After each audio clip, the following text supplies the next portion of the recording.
Good day and happiness, life mga ka-life change. So welcome muli sa ating FB Reels, Leonardo Pulintan at sa ating YouTube channel, Life Change OFW Journey. So for today's video, i-update ko lang kayo guys sa nangyayari dito sa Middle East. So we are located at Saudi Arabia. We are so thankful and great dahil alam nyo po, bless ang lugar ng Saudi Arabia dahil magagaling po ang nagmamanage ng gobyerno dito. With your Royal Highness sa kanila pong pamamahala, we are all safe and sounds po dito. Bagamat may mga tension, pero still, economic is good.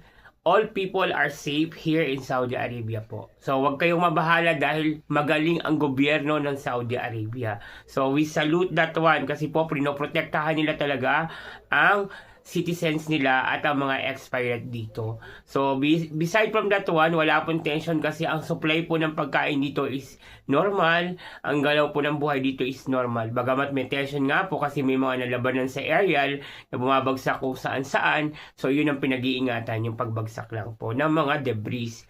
So, sa mga nag-aalala ang kababayan natin, huwag po kasyong masyadong maniwala sa mga news kasi marami pong fake news. Yung iba po mga old story, yung mga po iba galing sa mga para kumita lang sila or magkaroon sila ng view ko. So, doon po tayo lumugar sa mga totoong balita na nangyayari po. Okay po? So, okay naman po kami dito at alam po namin na magiging maayos to dahil we pray and we believe that there is God who will never leave us nor forsake us. God bless to everyone. Keep on praying.